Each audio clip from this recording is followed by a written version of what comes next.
Mateo 5:13. Amén. Sí, me dice bien fuerte amén, si ya lo tiene. Mateo 5:13. Vamos a continuar, hermanos, estudiando, conociendo más del Señor, a través del Sermón del Monte. El tema de hoy va a ser que nosotros somos la sal del mundo y la luz del mundo también. Vamos a leer, dice, en el nombre del Padre, del Hijo y del Espíritu Santo, vosotros sois la sal de la tierra, pero si la sal se desvaneciere, ¿con qué será salada? No sirve más para nada, sino para ser echada fuera y hollada por los hombres. Luego dice, vosotros sois la luz del mundo. Una ciudad asentada sobre un monte no se puede esconder, ni se enciende una luz y se pone debajo de un almud, sino sobre el candelero, y alumbra a todos los que están en casa. Así, alumbre vuestra luz delante de los hombres, para que vean vuestras buenas obras y glorifiquen a vuestro Padre que está en los cielos. Vamos a orar. Amado Señor, nos presentamos, Padre, delante de tu presencia para que tú tengas misericordia de nosotros, Señor, y que alumbres nuestro entendimiento, Señor, para que podamos comprender tu palabra y que tu palabra, que es la semilla, Señor, sea sembrada en nuestro corazón, que seamos esa tierra fértil, Señor, que nuestra mente, nuestro corazón, nuestros pensamientos estén sujetos a tu palabra, estén atentos con diligencia, Señor, para que podamos ser edificados y que así el nombre de Cristo sea glorificado, que tu Espíritu Santo esté con nosotros, que tu Espíritu Santo nos dirija, nos mueva, nos dé el hambre de conocer más de ti, Señor. En el nombre de Cristo Jesús, amén. Pueden tomar su lugar, hermanos. El domingo pasado habíamos hablado acerca de las bienaventuranzas. Y ¿saben algo, hermanos? Las bienaventuranzas hablan prácticamente del carácter que debe tener un cristiano, del carácter de Cristo formado en cada uno de nosotros. Bueno, las bienaventuranzas hablan de lo que uno es, de lo que es el cristiano. Pero ahora, si el cristiano es algo, entonces es eso, algo que somos, tiene que repercutir en la realidad, tiene que repercutir en las personas que nos rodean, tiene que alumbrar, como lo dice esta porción de la palabra de Dios, en el mundo. Si un cristiano tiene el carácter de Cristo, válgame, ese cristiano entonces debe ser influencia en las personas que le rodean. El cristiano, nuestro carácter, debe tener influencia en el mundo, influencia en las personas que nos rodean. Y el tema de la metáfora de la sal y la luz van a ayudarnos mucho a saber qué es lo que significa que el cristiano debe hacer una influencia y debe ser también un testimonio de ese Cristo vivo para las personas en el mundo actual. Ustedes podemos ver nosotros que aquí dice que somos la sal del mundo. Vosotros, dice, ustedes son la sal del mundo. Y después dice, ustedes son la luz del mundo. Y vamos a explorar estas dos imágenes que Jesús utiliza para ejemplificar de lo importante que es el testimonio del cristiano, de lo importante que es la influencia del cristiano para las personas que nos rodean.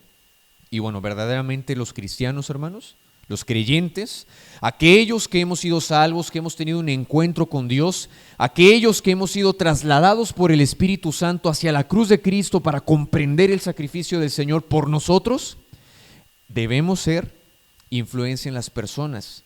Y hay dos formas que nos enseña Jesús, la sal. Uno, el creyente es la sal del mundo, y dos, pues el creyente es la luz del mundo. Vamos a explorar esta primera. Dice estos versículos: vosotros sois la sal de la tierra, pero si la sal se desvaneciere, ¿con qué será salada? No sirve más para nada, sino para ser echada fuera, para tirarse y ser hollada por los hombres. Y vamos a explorar algunas enseñanzas. Una, el creyente es la sal del mundo. ¿Por qué? Porque preserva a la sociedad de la corrupción. El creyente es la sal del mundo porque da un sabor de Dios al mundo que no conoce ese sabor de Dios. Y tres, el creyente es la sal del mundo porque provoca sed de Dios. Vamos a ver. En el mundo bíblico, la sal tenía muchas funciones que nosotros hoy encontramos en la sal. Pero bueno, en el mundo bíblico, allá en los tiempos antiguos, hermanos, no existía el refrigerador para que cuando nosotros tuviéramos el mandado y las cosas que tienen que refrigerarse, pues estuvieran ahí guardaditas en lo fresco y que así pudieran preservarse de echarse a perder. Allá en los tiempos antiguos no existían esas cosas. En los tiempos bíblicos, lo que tenía que hacer las personas para preservar los alimentos de la corrupción es echarle sal. que tuvieran sal. Y ya con la sal tiene propiedades que hace que las cosas no se echen a perder tan fácilmente. Entonces le echaban a la carne sal, le echaban a ciertos alimentos sal y así preservaban los alimentos de la corrupción, de que se pudrieran, de que se echaran a perder. Ahora, cuando Jesús utiliza esta imagen, prácticamente está diciendo a nosotros que al ser sal de este mundo, nosotros funcionamos como esa gente que no permite que las cosas se echen a perder, hermanos. Les voy a dar un testimonio de aquí mismo. Hace algunos meses estábamos haciendo una vigilia aquí en Rebaño. Y como estamos empezando, pues si en los cultos de oración en iglesias grandes son contaditos con los dedos con los que van las personas, pues a lo mejor también como vamos empezando, pues uno espera que sean poquitos. Bueno, para gloria de Dios, pues íbamos bastantitos orando. Pero lo que más me sorprendió es ver una persona que estaba ahí como que asomándose así. Se asomaba, ya ven que esta mampara como que así se asomaba y casualmente yo salí y vi a la persona. Y le digo, buenas noches, ¿le gustaría pasar? Porque veo que se ve muy interesada en estar aquí. ¿Le gustaría pasar? Y no, sí, con mucho gusto. Y me platica lo siguiente, es que tenemos años, tenemos bastante tiempo que estamos hartos de ver lo mismo en este lugar, y queríamos ver algo diferente, refiriéndose a la necesidad espiritual. Y eso a mí lo personal me hizo sentir pues feliz de que verdaderamente Dios usa a esta congregación como luz en este mundo. En una ocasión, cuando empezábamos los cultos, casualmente llegamos a un momento en donde como que todo el alumbrado público no servía. El alumbrado público no servía aquí afuera, estaba todo oscuro, ¿se acuerdan, hermanos? Y hasta la luz de aquí afuera creo que no había foco y que lo ponemos. Y nada más prendimos el foquito y parecía que estaba alumbrado todo porque estaba todo en oscuridad, y aparte no había luz en bastantes casas. Y me acordé y dije, somos sal, hermanos, ustedes son la sal del mundo. Y a lo mejor son ejemplos un poquito escuetos, pero yo me acuerdo muy bien cuando estaba estudiando eso, sobre todo de lo que decía esa persona. Queríamos ver algo diferente, refiriéndose a las cosas que por lo general pues uno ve en su calle, en su colonia, ¿verdad? Con los vecinos, etcétera. Ahora escuchar de alguien que diga eso es algo muy bonito, hermanos. O por ejemplo los niños que de repente llegan solitos y porque están buscando algo diferente y se sienten a gusto. Hacemos aquí servicios de discipulado, de oración, de todo. Y uno de los miembros más fieles es nuestra querida hermanita Ana Pau, que es bien raro como esta ocasión que no nos acompañe, pero que está aquí. ¿Por qué? Pues por alguna razón se debe sentir bien a gusto y feliz, porque pues alguien dirá, ay, qué aburrido estar escuchando al hermano Yair hablando de doctrina o en la oración, y esa niña está siempre ahí. Algo de sentir, algo le da, ¿no? Y dice la Biblia, nosotros somos eso, la sal que preserva a este mundo de que se corrompa totalmente. Desde luego, hermanos, nosotros no vamos a corregir todos los males que hay en este mundo, pero una cosa sí sé, hermanos, que nosotros funcionamos como pueblo de Dios para que este mundo no sufra la corrupción total por culpa del pecado, hermanos. Porque si nosotros hemos experimentado los poderes del siglo venidero por medio del Espíritu Santo que mora en nosotros, entonces nosotros somos una sal que cuando se esparce dentro de este mundo, preserva para que este mundo no vea corrupción total. Cuando un cristiano, hay un testimonio de una ciudad allá en un país en Sudamérica que dice que era una ciudad pequeña, chiquitita, un pueblo, que en todas las esquinas había un bar. En todas las esquinas había de esos clubes en donde, pues ustedes saben, se hacen cosas malas y hay cosas muy mundanas. Había mucha escasez económica, había una calamidad en toda esa ciudad. Y que unas personas llegaron y empezaron a predicar, obviamente fue difícil porque estaban en un lugar totalmente lleno de tinieblas espirituales. Pero empezaron poco a poco a predicar. Y cuando empezaron a predicar, poco a poco las personas se empezaron a convertir a tal grado que con el paso del tiempo esa ciudad fue transformada cuando Cristo llegó. Decían que las cosechas de ese pueblo eran unas cosechas muy pequeñitas, unas zanahorias chiquititas, unos mangos pequeñitos y casi sin nada de contenido, pero después con el tiempo las cosechas empezaron a ser grandes a tal grado que hasta empezaban a exportar a otros lugares porque el evangelio llegó. A ese grado tiene peso el dicho de Jesús que ustedes, hermanos, son la sal de este mundo que preserva que esta sociedad se corrompa. Pero hay otra función de la sal. Se dice que la sal era utilizada allá en los tiempos bíblicos para que las personas tomaran agua, porque había personas que hacían ciertos trabajos agrarios de campo que requería que siempre estuvieran hidratados. Entonces, para que siempre les diera sed y constantemente estuvieran tomando agua, les daban sal. Y esa sal pues provocaba que la persona le diera sed y en todo momento estaba tomando agua. Y muy probablemente Jesús también estaba pensando en esto cuando decía: ustedes son la sal del mundo, porque nosotros, hermanos, debemos provocar sed, pero de Dios, a las personas que nos rodean. Cuando ven nuestro testimonio, cuando lo ven a cada uno de ustedes, debemos provocar sed de Dios a las personas, para que las personas digan: eso que tiene la hermana Norma, yo lo quiero. Yo no sé qué tiene el hermano Daniel, pero cada vez que lo veo me transmite una paz. Y eso que tienen esas familias, eso que tiene el hermano Toniel, que tiene cada uno de ellos, yo lo quiero. No sé qué tienen en su casa, pero yo quiero eso que tienen. No sé qué tienen esas personas, pero se ve, como dice ese canto, que hay un pueblo que vive muy feliz. Y yo no sé por qué están tan felices, pero yo quiero de esa felicidad que ellos tienen. Nosotros, hermanos, debemos provocar sed de Dios en las personas. Debemos provocar en el mundo ese deseo por estar cerca de Dios, ese deseo por experimentar lo que nosotros ya vivimos, hermanos, lo que vivimos permanentemente, esa hambre, esa sed de Dios. Y hay otra enseñanza, que la sal en todas partes da sabor a las comidas que son insípidas. Insípido es que pues no tiene sabor. La sal da sabor y hace que valga la pena comer un cierto alimento. De alguna forma el creyente también hace que valga la pena vivir. ¿Por qué? Porque los creyentes, de alguna forma, con nuestro testimonio, con nuestro carácter, con nuestros frutos, debemos, hermanos, mostrar que este mundo sí vale la pena vivir en Cristo. En Cristo, porque en un trabajo donde hay bastante corrupción, mentiras, donde hay muchas grillas entre los compañeros de trabajo, pero entra una cristiana, entra un cristiano con su honestidad, con el fruto del Espíritu que esta persona muestra, con la paz, porque acuérdense, bienaventurados los pacificadores. Con ese carácter de Cristo que muestra, da un sabor diferente al lugar en donde está, hermanos. Y hasta el ambiente cambia, hasta las cosas son diferentes, hermanos. Tan solo en esta cuadra hemos sido testimonio todos nosotros de lo que muchas personas, si ustedes lo han escuchado, dicen, que buscaban algo diferente, que quieren algo distinto. ¿Por qué? Porque les estamos dando el sabor de Dios. Que yo, viviendo en este mundo fuera de Cristo, vivo una vida insípida, sin sabor, que hasta siento que no vale la pena. Pero cuando me encuentro con un creyente, cuando me encuentro con alguien que dice que es cristiano, encuentro que esa vida le da un sabor diferente a la mía. Pues yo quiero de eso que tiene esa persona. Yo quiero de ese Cristo vivo del que están hablando, porque siento mi vida encadenada, porque siento mi vida vacía, porque siento mi vida que está sedienta, seca. Pues nosotros debemos ser esa sal que provoca la sed de Dios, esa sal que preserva a la sociedad de podrirse, esa sal que da un sabor diferente.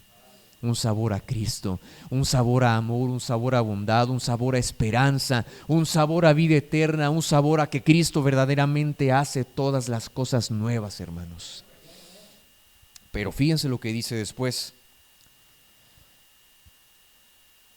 Pero si la sal se desvaneciere, ¿con qué será salada? ¿Sabían que la sal nunca pierde su salinidad?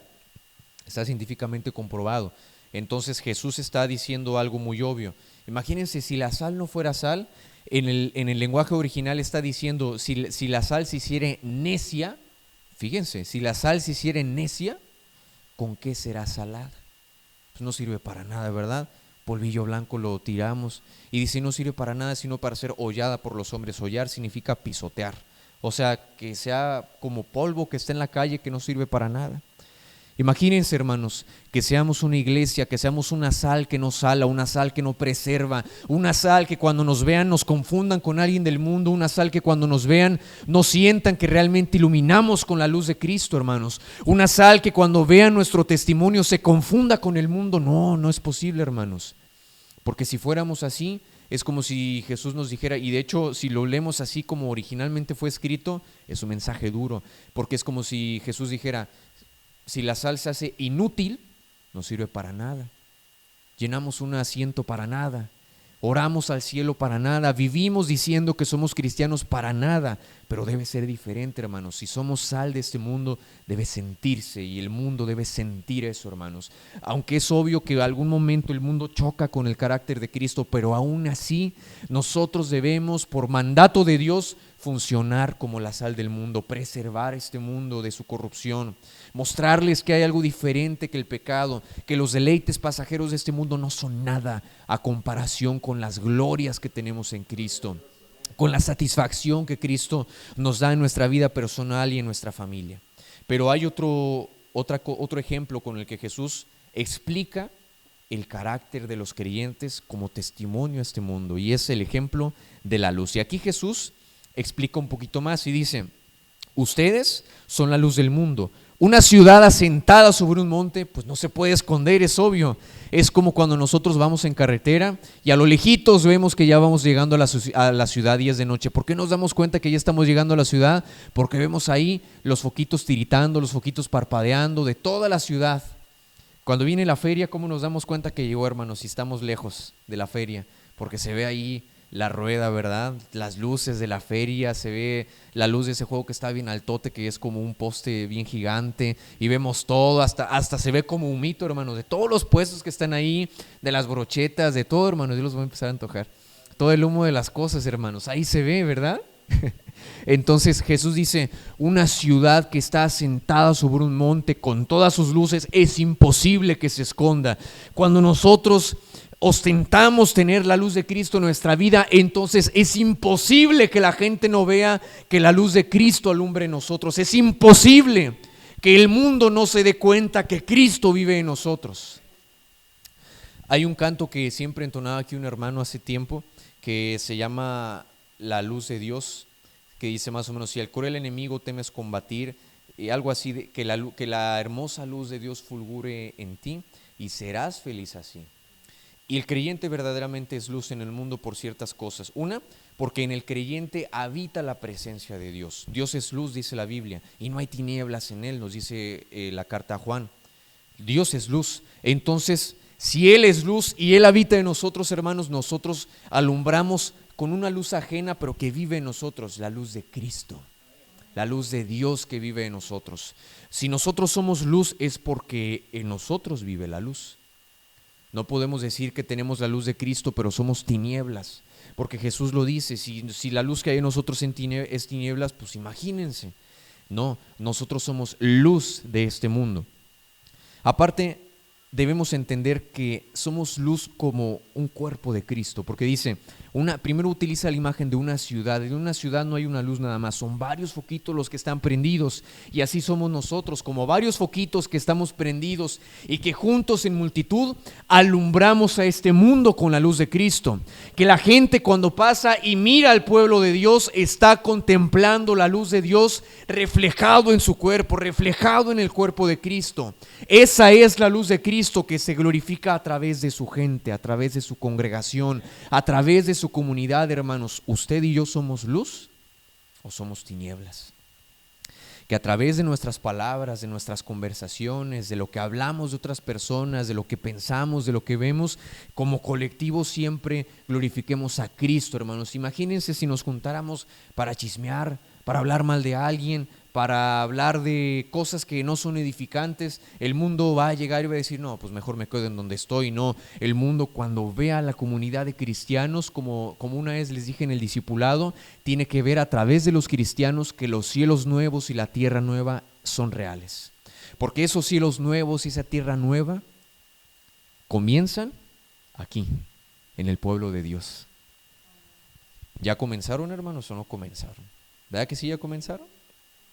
Pero también el creyente en su vida individual debe ser luz. Luego dice, ni se enciende una luz y se pone debajo de un almud. O sea, no prendemos un foquito y no lo vamos a poner abajo de la cama, ¿verdad? Porque pues alguien diría: oye, ¿qué te pasa? ¿Estás jugando o estás haciendo algún arreglo? No, para iluminar un cuarto, pues por lógica, ponemos un foquito y lo ponemos arriba. No vamos a andar poniendo el foco abajo de la banca o abajo de la mesa, pues no va a alumbrar a nadie, ¿verdad? No puedo yo traer la luz de Cristo y andarle escondiendo y decir, no, es que me da pena decir que soy cristiano, o voy a actuar como actúan allá los demás en la escuela o en mi trabajo o en mi familia, porque qué pena, ¿verdad? Una vez a mí me pasó algo que me avergonzó bastante. Una vez, no me acuerdo qué dije en la escuela, que una persona se me queda viendo y me dice, oye, tú tienes mucha fe para ser ateo. Y yo, ¿ateo? ¿En qué momento dije algo o me comporté para que pensaran que no creyera en Dios, hermanos? Me dio bastante vergüenza esa vez cuando una vez en la escuela me dijeron eso y dije, Señor, no sé qué hice, no sé, a lo mejor soy muy serio, no sé, que pensaron que soy ateo. Dios mío, perdóname bastante, ayúdame a dar frutos que realmente hablen de que yo tengo fe en ti, de que yo te amo, de que yo quiero que mi vida sea para ti, que Cristo se vea reflejado en mí y no un ateo. Imagínense, hermanos, a ese grado que me dijeron, oye, dije algo sobre Dios y me dijeron, tú tienes bastante fe para ser un ateo. Dios bendito, perdóname, Señor. Una vez me dijeron eso, hermanos, y vaya, me sentí tan avergonzado. Y no, nosotros debemos tener la luz de Cristo y que se note en nuestra vida, que se note en nuestro testimonio y sobre todo en lo que hablamos. Porque es cierto, nuestro testimonio, nuestras acciones hablan de la luz de Cristo, pero sobre todo Dios nos mandó a usar nuestra boquita, a hablarles de Cristo a las personas. Así alumbramos con la luz de Cristo. ¿Y saben cuál es la luz de Cristo? La luz de Cristo es el carácter de Él, su carácter reflejado en nosotros. Eso significa lo que dice Gálatas 2:20, con Cristo estoy juntamente crucificado y ya no vivo yo, ya no son las tinieblas que había en mí, ya no son las tinieblas del mundo que estaban gobernando en mi vida, ya no son las tinieblas del diablo que tenían potestad sobre mí, ahora es la luz de Cristo. Ya no vivo yo, sino que Cristo vive en mí. Y lo que ahora yo vivo de aquí en adelante lo vivo por la fe en el Hijo de Dios. Ahora lo que yo vivo de aquí en adelante ya no son las tinieblas que yo tenía antes. Debe y es la luz de Cristo en mi vida. Debe ser la luz de Cristo en los creyentes. Debe ser la luz de Cristo en la iglesia. Para que el mundo pueda desear la luz de Dios. Para que el mundo pueda despertar en sed de Dios y decir, yo quiero que estos cristianos tienen. Ellos hablan de un Cristo que cambia las cosas, yo quiero ese cambio en mi vida. Ellos hablan de un Cristo que es luz, yo quiero esa luz en mi vida porque me siento en oscuridad. Ellos hablan de un Cristo que hace todas las cosas nuevas, pues yo quiero de ese Cristo porque quiero que Él haga todas las cosas nuevas en mi familia, en mi vida, en mi matrimonio, en mi relación con todas las personas, porque yo necesito que mi corazón sea transformado. Hermanos, es necesario que nosotros seamos luz en este mundo. Es necesario que nosotros seamos la sal de este mundo, la sal que despierte la sed de Dios en las personas. Que nuestras familias puedan serlo, hermanos. Familias puedan ser